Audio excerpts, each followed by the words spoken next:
শহরের আবাসিক হোটেল থেকে অটোরিকশায় চড়ে বন্ধু সুমন মিয়ার বাড়িতে আল্লাহ আলো থাইবি ও তার স্ত্রী শাহাব মোহাম্মদ গেরোইনি পরে উদ্বোধন করেন সুমন ভূতল ভবন। প্রথমবারের মতো বাংলাদেশে এসে দুজনেই জানান তাদের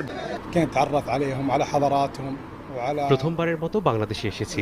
অতিথি পরায়ণ, তাদের আদর যত্নে আমরা মুগ্ধ। সুমন মিয়ার প্রতি বন্ধুত্বের টানেই বাংলাদেশ আবারও বেড়াতে আসব। আলহামদুলিল্লাহ, ওর সাথে ভালো সম্পর্ক থাকার কারণেই এটা সম্ভব হয়েছে। এখানকার সবাই আমাদের বলছেন, তাদের আপ্যায়নে মুগ্ধ হয়েছি।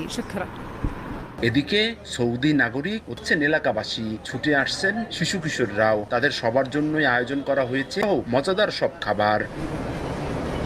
এটা খুব খুশির বিষয়, আনন্দ। কোনো এমনটা দেখা যায়নি যে বাংলাদেশে এমন নজির মানে তেমন নাই যে তার ভালোবাসার মানুষের তার একটা বাড়ি করছে, তার বাড়িটা উদ্বোধন করার জন্য উঠে এত কষ্ট করে সেই বিদেশ থেকে তার কপিল আসছে জায়গায় সে একটা বিল্ডিং করছে, তাই তার কপিল স্বামী স্ত্রী দুজনে আসছে।